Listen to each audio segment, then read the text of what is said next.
film. And I found it so amazing seeing the relationship between not only father and daughter, which those moments were so cute when you guys were just like enjoying each other's company, but also the relationship between all three of you. And I think most people in this room noticed how close all three of you have gotten. Well, that's because Hannah is the best stalker ever. She stalked us for over a year and a half. I think she collected over 70 hours of footage. And she whittled it down to this 39-minute film. So, in all that time, and going through what we went through, we just became family. And once we got the word, they flew us out to London for the award ceremony, for the Academy Award ceremony. So we all got matching tattoos on the way out there. These kids dragging me around to get tattoos.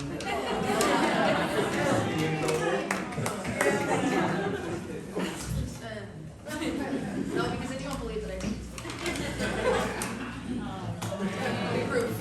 Can't show mine. Mine is on my butt.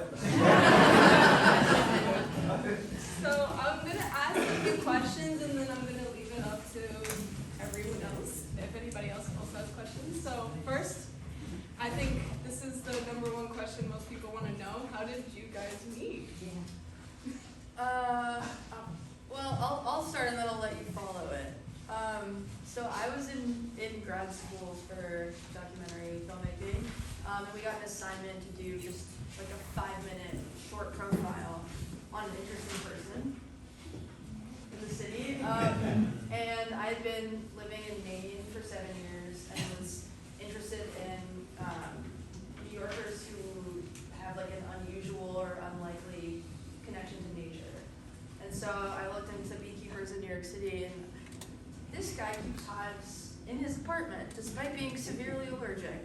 So here he is with his daughter, he's been doing this with since she was 12. And so I reached out to Flynn and explained what I was interested in doing. We had a short, like a Zoom call. I thought it was just going to be sort of like 10 minutes. Are you interested in this? Here's who I am. And we talked for like 2 hours. You want to take it from there? Yeah. It talks like 2 hours because I'm kind of lonely. And any wrong number that calls, I just keep them on the phone. They have to, actually the next day, so every year Laura and I, we go out to Long Beach and we jump into the ocean on Super Bowl Sunday for the polar bear plunge for the Make-A-Wish Foundation. And I think it was 27 degrees and Hannah came out and jumped in the ocean with us. So I'm like, okay, she's a cute one. She's one of our tribe. And from there, it led us on this whirlwind adventure like Shrek and Donkey. And here we are. So that was our initial meeting, a 10-minute phone call that turned into over 2 hours, and then a jump in the ocean, and then she just stalked us for the next 2 years, and every time we turn around, we see her around the corner, like she's trying to make a part 2 or something. So she's still stalking us. And what inspired you to make this into a full-length film? Yeah, so, I mean, after that polar plunge, I was like, okay, similar feeling, like this is good. And, you know, in the first couple weeks and months of filming, it was kind of like following the season of a New York City beekeeper. So we went on like the skyscraper rooftops and we're installing hives. I got stung on my scalp on the skyscraper, like while trying to keep the shot steady, and kind of just like following all of the world of the beekeeping. And as we were spending more time together, I was understanding a bit more of like what motivates Flynn to keep bees despite his doctor's pleas to stop doing it, and just like the connection that you have, which you can probably speak more on, but. So as we were progressing, I was like, there's just like a lot more to this than could be contained in 5 minutes, and we were having conversations about how it had been feeling to be filming together, and you shared that it was feeling therapeutic, so I was like, okay, I think we're like good to keep going. I really want to keep going with this, and I wanted to make it my thesis film. And the feedback that I was getting from the head of like the person who had approved the thesis was, there's no drama here. Like, what are the stakes? There's nothing. There's no drama here.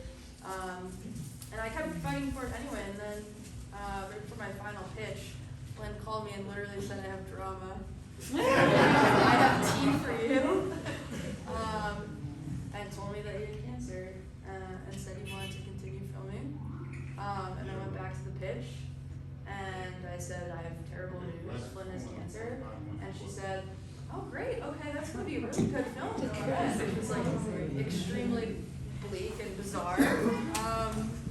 And yeah, and then like, you know, knowing that this was something that you wanted to do, I was all in. But then, you know, Alaura kind of had a different experience of coming home for the summer, and there was a live-in stalker, essentially.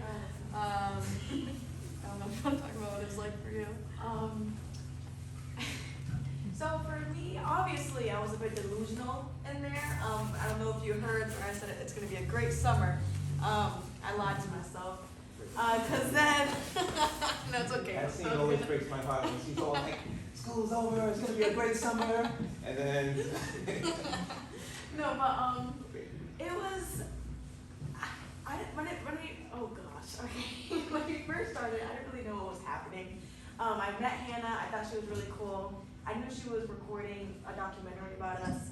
I was like, okay, this is fun, you know, camera time, you know. So it was definitely a lot to adjust, kind of acting like the camera wasn't there, you know.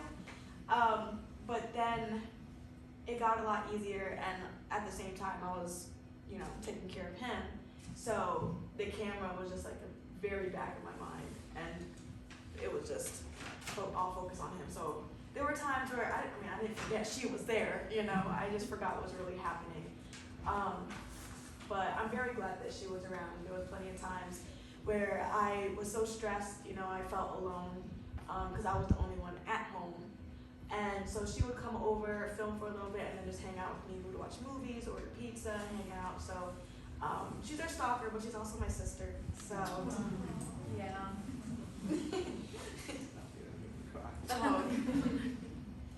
And I wanted to ask, how did your relationship develop through the entirety of the film? I mean, you started off with, okay, I'm gonna film this guy who like keeps bees in the Bronx, to now we're all together dealing with this very tragic diagnosis, and how we're gonna move on through this. It was really hard and painful at times, for a lot of the time. And, you know, I think as Alaura mentioned, there was a lot of time that there was no camera involved.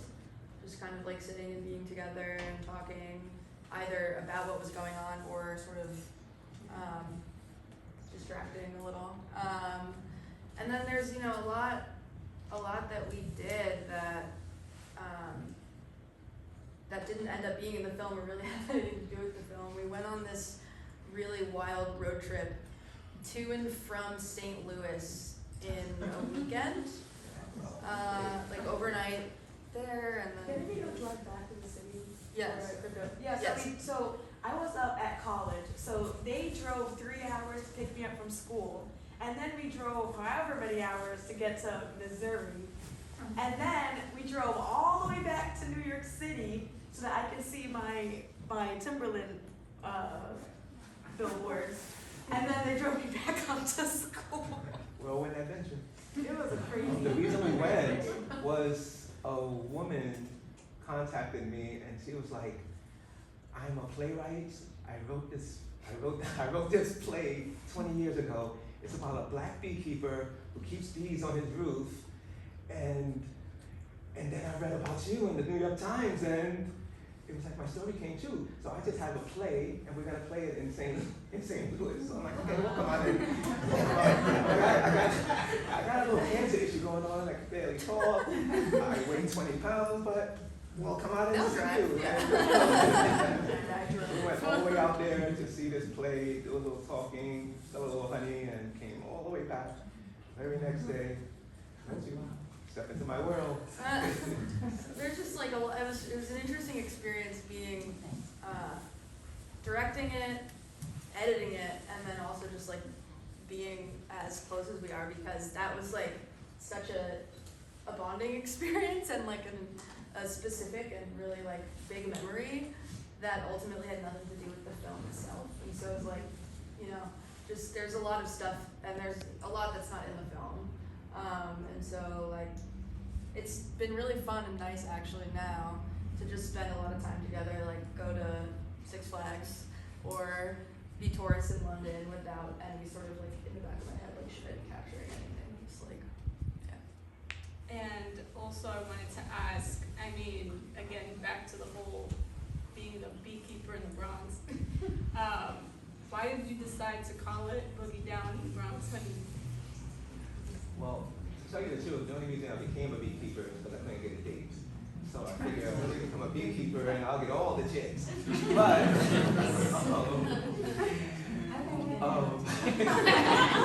You still scared them away. This is a very expensive personal land. Oh yeah, absolutely. So, Cancer free, looking for a date. exactly. Beehives in my bedroom. Yeah, I had bees like 3 feet from my bed. So yeah, it just wasn't working.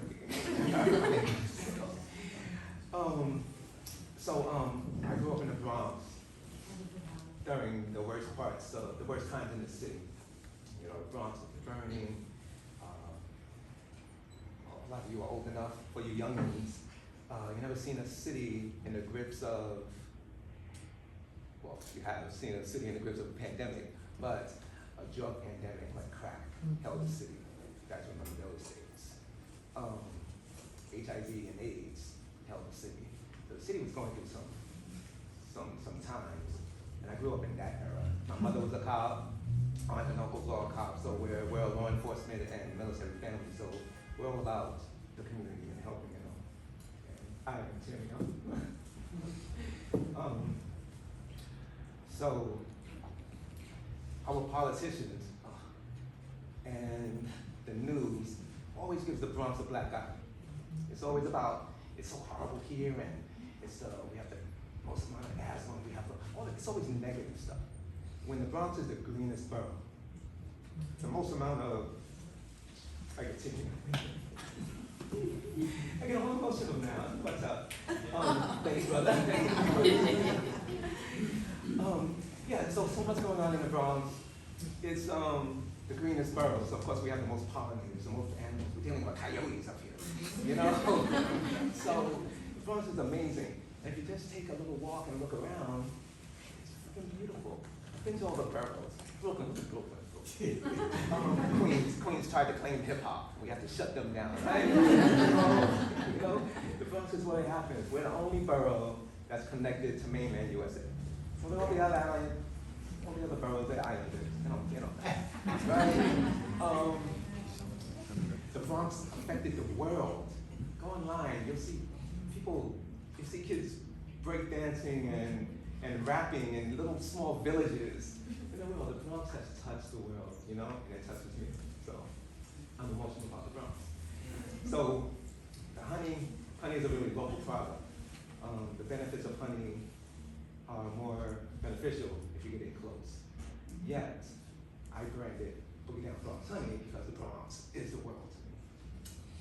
All my sales starting were in Texas and Hawaii and Australia. And I'm like, nobody from the Bronx is buying my Boogie Down Bronx Honey.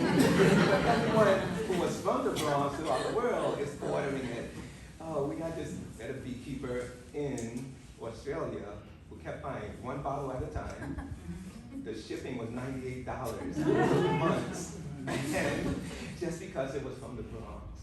You know, meanwhile she has her own hive, she has her own honey, but she needed that Bronx honey. So the Bronx is the place to be.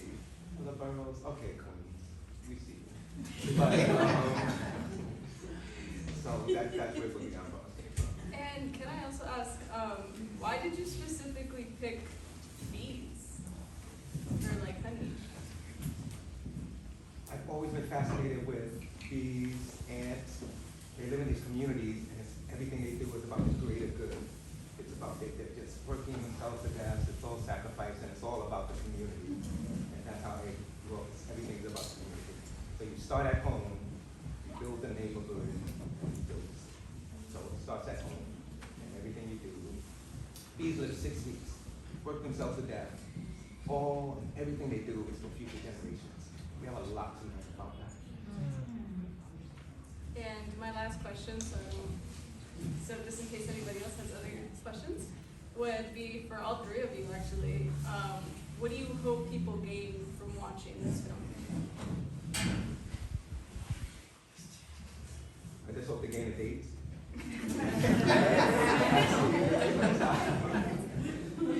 No, for me, it's always about awareness. It's about saving our pollinators and seeing the plants in better lights. And everything I do is for children, so teaching children for our next generation who are walking out their footsteps. That's enough. Thank you so much, guys. I guess for me, I would want people to take never give up and see the light at the end of the tunnel. I know on my end, in this story at least, dealing with a lot, taking care of my dad, it was very dim, very dark. I was very, very depressed and high anxiety. So I was just very tunnel vision on him. And then things started looking up when, with the whole Timberland thing, right? So even though I was going through a hard time, I still had Hannah, I still had certain family members helping me out. We had the wedding, I had the Timberland shoot. There was still little pieces of light, little pieces of happiness. So I would say never give up, keep going. Be there for the people that are always there for you. And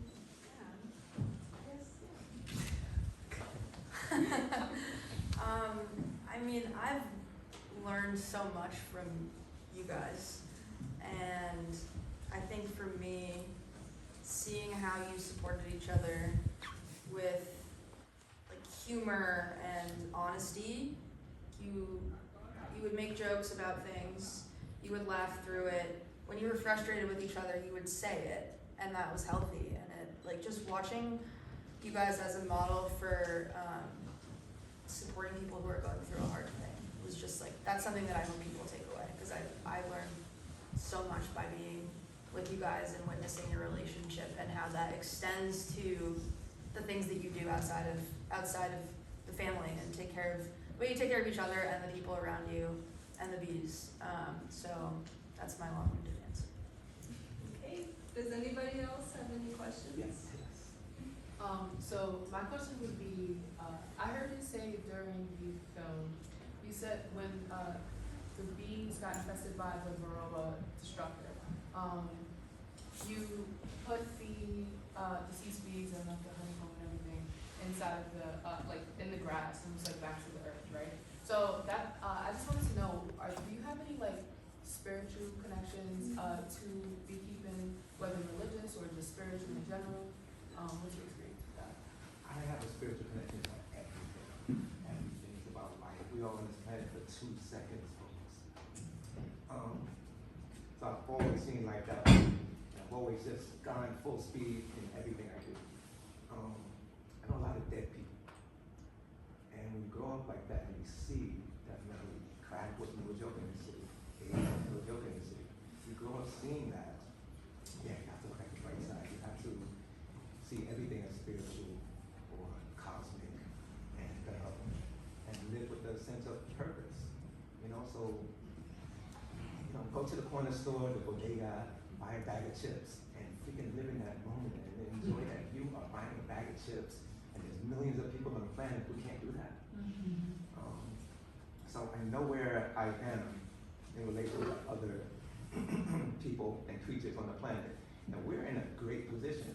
I've been all over this planet, and no matter how bad we think we're doing, there's people on this planet, there's people down the block, in the building, that are doing so much worse. So yeah, I just live that way. I just always that way. Does anyone else have any questions? Hi, so first and foremost, thank you so much for sharing your story, and thank you so much for your service. I'm just like wondering, what has the bees taught you about how you, one, care for yourself, and how you relate to the world that maybe you did not realize before being a beekeeper?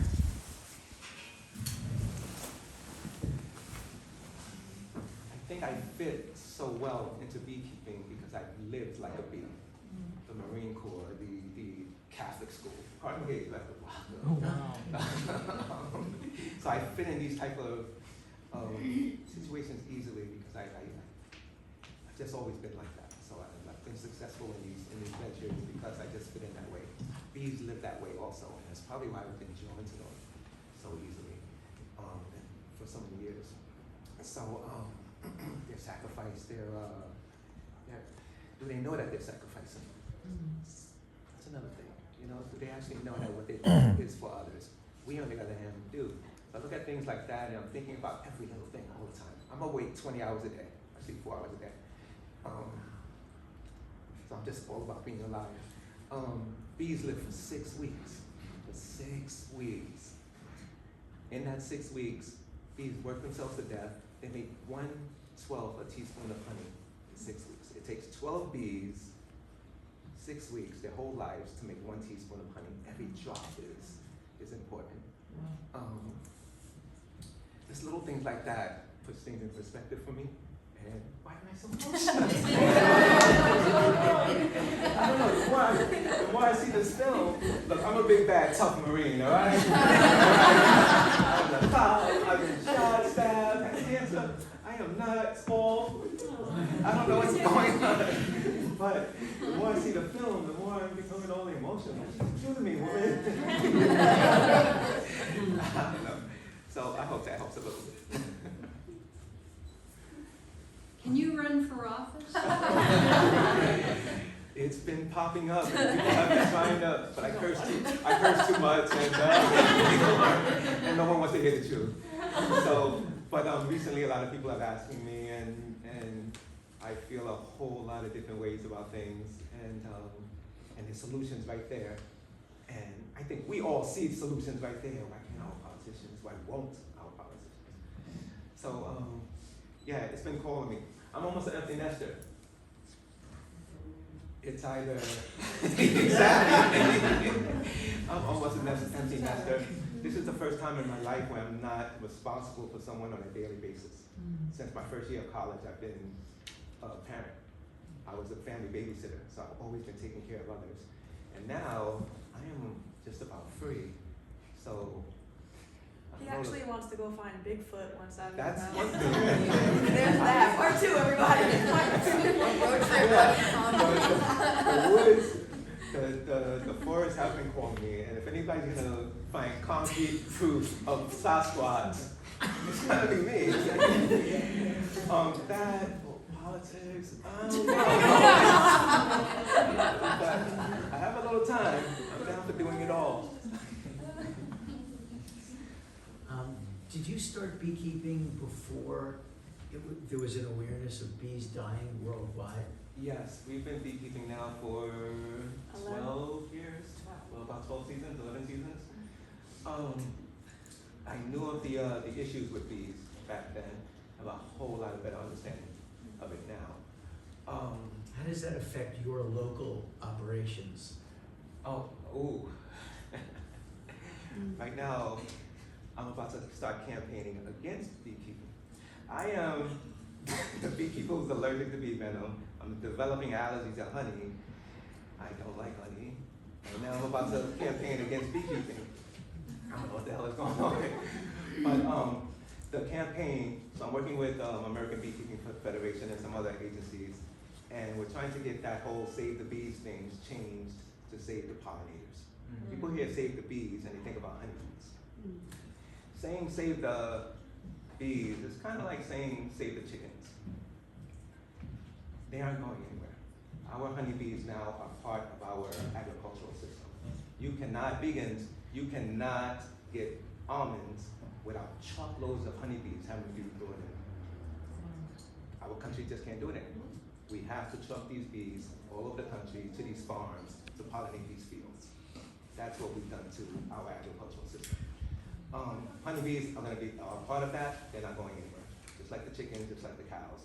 We're gonna make sure those bees stay around. They have their problems, they have their issues. The bigger issue, after COVID, everyone was at home. How can I save the world? They came out, they wanted to be beekeepers. But fine and dandy. Bees do what they do very well. But they're like teenagers. They don't get up before dawn. What they do is this much. All the other pollinators do everything else. Our bees do this much. They're great for our farms, and that's about it. They are not from this country, so they're an invasive species actually. We brought them over. And if they keep spreading the way they do, our local pollinators have an issue. Nature has this lock and key thing going on, where this hummingbird's beak is exactly the same size for these flowers here, and it fits. If we bring honeybees, 100,000 honeybees in a hive, and they are out doing their things 3 to 5 miles, our local pollinators don't have the resources. They die, all those plant species that rely on them die also. So we need to get back to our pollinators, our native species. The best thing we can all do is plant for our native species. Honeybees are fine, but we don't need them. We need them for the farms. We don't need them in the communities really. They forest 3 to 5 miles. My idea back in the days after growing up and listening to the elders, buildings were destroyed. The elders were always talking about if the city lets us buy these buildings, we can put gardens on top, we can make each floor a garden, indoor gardens, and I always remember that. So I know that a honeybee hive every 3 to 5 miles will pollinate all those community gardens in that 3 to 5 miles. That's all we need, community gardens, 1 honeybee hive every 3 to 5 miles, and plant everything for our native species. The Bronx is a pathway. New York City is a pathway for the monarchs. The monarchs. Anybody seen any monarchs?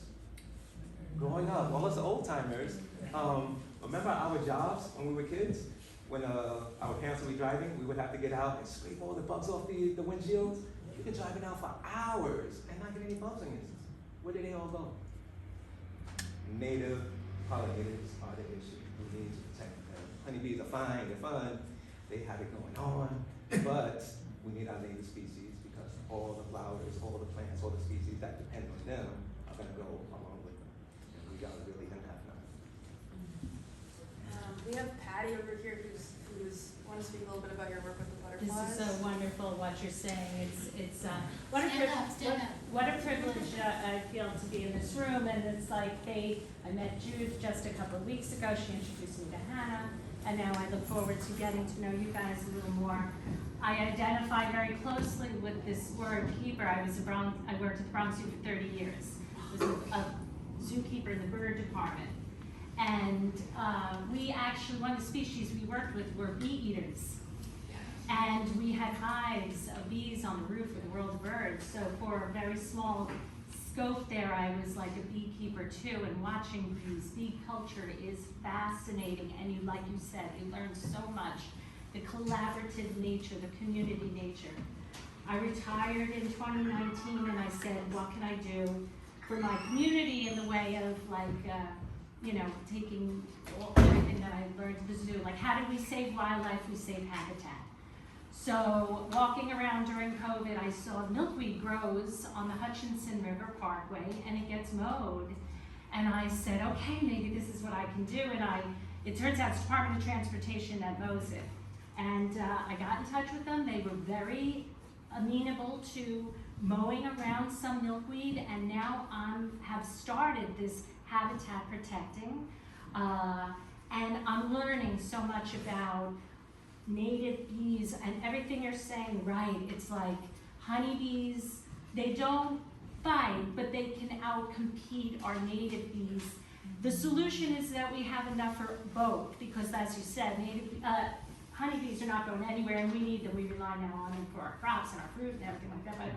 But yes, protecting native species, and the monarch butterfly is a great ambassador because everybody loves butterflies. It's a tougher sell, as you well know. Bees are a tougher sell. Insects in general are a tough sell, and yet they are that is the first step of the food chain upon which we all rely, and if they collapse, we will all in time collapse. So I mean, it's this whole idea of finding each other with these sort of messages, and that's been the beauty of this whole thing, is like, there's a lot of grassroots energy around this whole topic, and the different parts of it. Like Ruth, I know from the zoo too, and she's an artist and Australian. Maybe she was buying your honey, I'm not sure.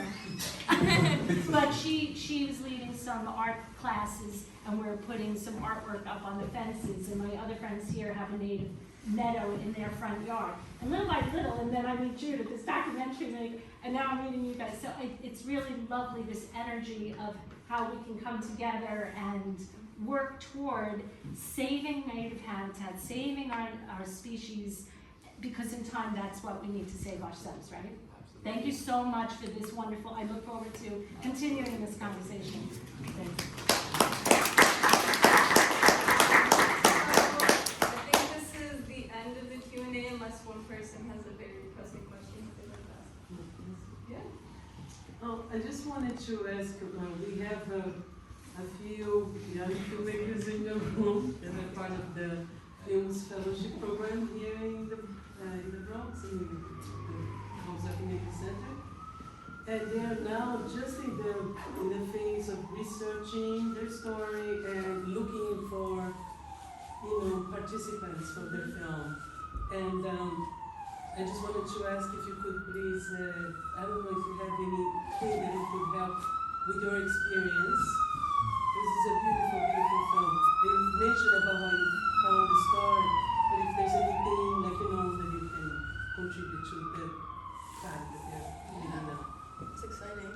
I mean, I think establishing like a personal connection is always going to be important. And somebody who is actively excited to be in front of the camera is helpful too.